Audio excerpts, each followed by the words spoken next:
we're going in really blind. So like I go into the game and I'm really not really nervous because getting nervous isn't going to help the situation. So I kind of like wait, like, okay, what are they going to try to do to us? When you get in the game and you see it, you immediately got to start fixing the problems on the sideline. And the most important thing is you go back to your base defenses that you run, because if you have a base defense, you can structurally change things and manipulate things with that, okay? But I have to get that fixed before half. Because if I don't get it fixed before half, in the second half, they're going to come back and do the same thing. But if I get it fixed, then they'll probably end up going to what you saw on film. What is their best plays? What is their best passes? What is their best runs? And that's really the stuff you worked on. So that's why I think third quarter is such a big quarter, because I have to have done my job already in fixing it, or at halftime I got to do a great job of fixing it. First quarter, you just don't know. You know, hopefully you can put out the fires as quick as you can, but by halftime you got to make sure that you've got it stopped already, or go inside, calm people down, and get those things stopped. So, Lance, when you blitz, you obviously need corners you can trust if they have to be in man. Was that important when you studied all the corners you added in the portal? More recently, obviously, the young man from Vanderbilt, the young man from Oklahoma, the smaller college one you got. Was that a quality that you saw that you valued, their ability to play man? And can you project that if you don't see a lot of it on tape? You know, everybody's got to be able to cover these days. So the days of having what they call a spin down safety is gone. So you want a guy that can play in space. So especially when you're looking at corner, the first thing you look at is what kind of cover skills does he have? Can he play man to man? Is he a good off guy? Is he a good press guy? And if there's a guy that's not playing the ball downfield very well, you've got to kind of like, okay, there's going to be a lot of, because most all the time you see the throws, they're going to go to the sideline on corners, and they're going to go back shoulders, or they're going to throw deep. So a guy that can't judge a ball is going to have problems playing corner today. So you try to do your due diligence by watching as many downfield throws as you can to see if they can defend the deep ball. So those two guys were really good players. They played multiple spots, but it's a crapshoot. You really don't know until you know. And Freeney, it's just judging someone off junior college tape, is that a difficult skill to sort of judge off junior college competition? No, junior college guys face really good players, you know. Just depends why you're at that JUCO. Did you go there because you didn't have grades, or did you go there because you didn't have the offers you wanted, and maybe you switched positions? Like Freeney was a high school quarterback, and he went to JUCO and played corner, so he needed to get some film out there. Well, you know, he put out some really good film. So now they played some really good wide receivers in that league, so we was able to see enough to say, hey, this is a kid that's really past a freshman year. You know, he's not a senior coming out of high school. He's a kid that's already got some experience in college, so we went on him. So we feel like he can make an impact and help.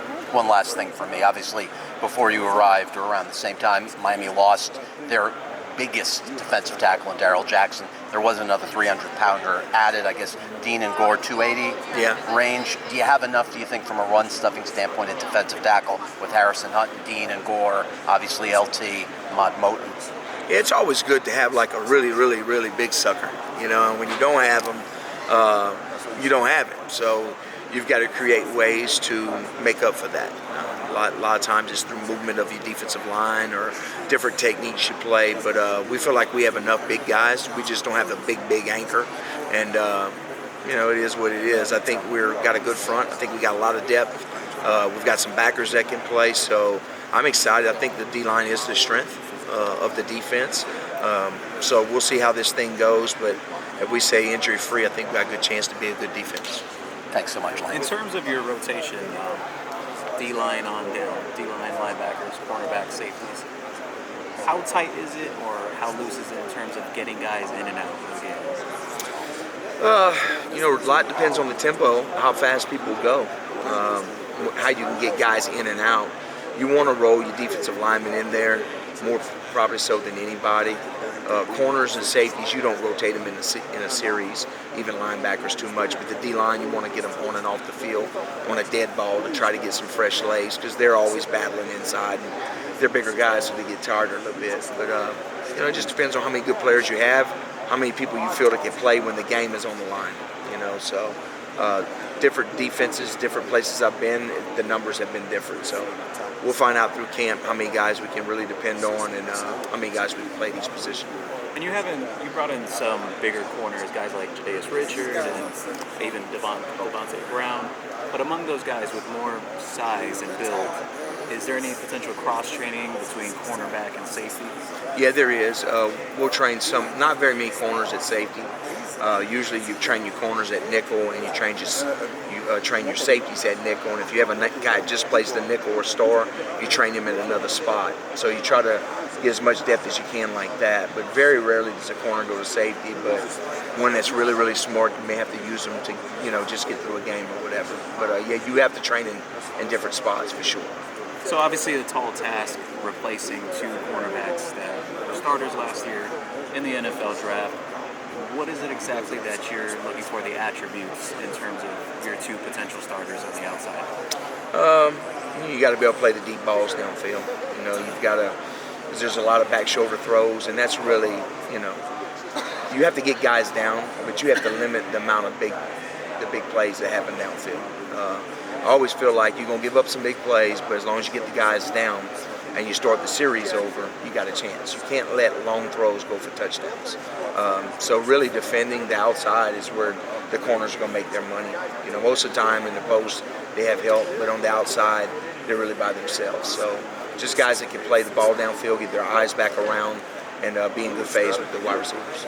And moving down to the defensive line, so you have some guys playing inside and outside. You kind of could list off the guys that are playing inside and out? Bain would be a guy that plays outside, inside, and out. Mesidor can do it. You've got different guys that got different skill sets. Like Maybe those. A Leonard Taylor? Leonard Taylor belongs inside. He's an inside guy.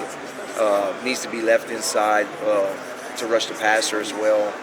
When you go outside, you really want a guy that can still run, but it's different for those offensive tackles taking on some bigger guys. They bring a little bit more power than a normal defensive end does. It's a pass rusher. Then when you move those guys inside, they're a little bit more athletic for the guards that they can handle. So Bain and Mesidor are two different skill sets where they can rush outside and inside, and we'll use them that way. In terms of your